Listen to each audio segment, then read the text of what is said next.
Hey everyone, my name is Zach, and I am starting my second year at Fuller this quarter in the Master of Divinity program. I live in New York City with my wife Jennifer, and when we aren't under quarantine and dealing with COVID, we typically live across the United States. We travel on the road because she is a Broadway performer in a musical called Wicked, and so we typically go from one city to the next and live there for 2 to 4 or 6 weeks and then move on to the next one. So that's our normal context that we get to be in. So I do school online and I do it full time now. And so before that, I was working primarily in business context. So I worked with Apple, I worked at Disney World, and I worked at a college here in New York before joining seminary now. And so now I am pursuing hospital chaplaincy.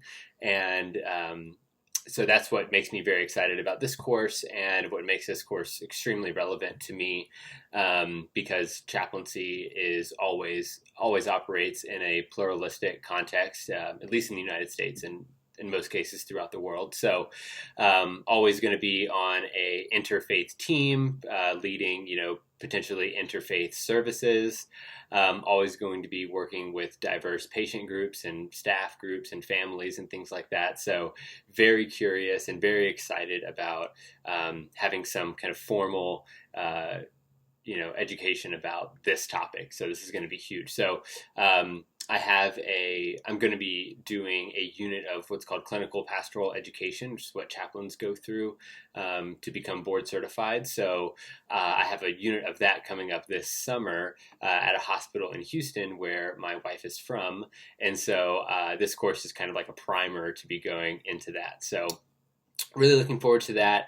I grew up in the Washington, D.C. area in Northern Virginia, and I didn't grow up in a Christian home. I didn't come to faith until I graduated college. So very used to being in a kind of diverse religious context, and lots of friends growing up and, being over at people's houses who were non-Christian. So some frame of reference there, and some studies in undergraduate education for different religions and literature and things like that. But very excited to have this level and this focus of this course. So really looking forward to learning alongside all of you, and God bless.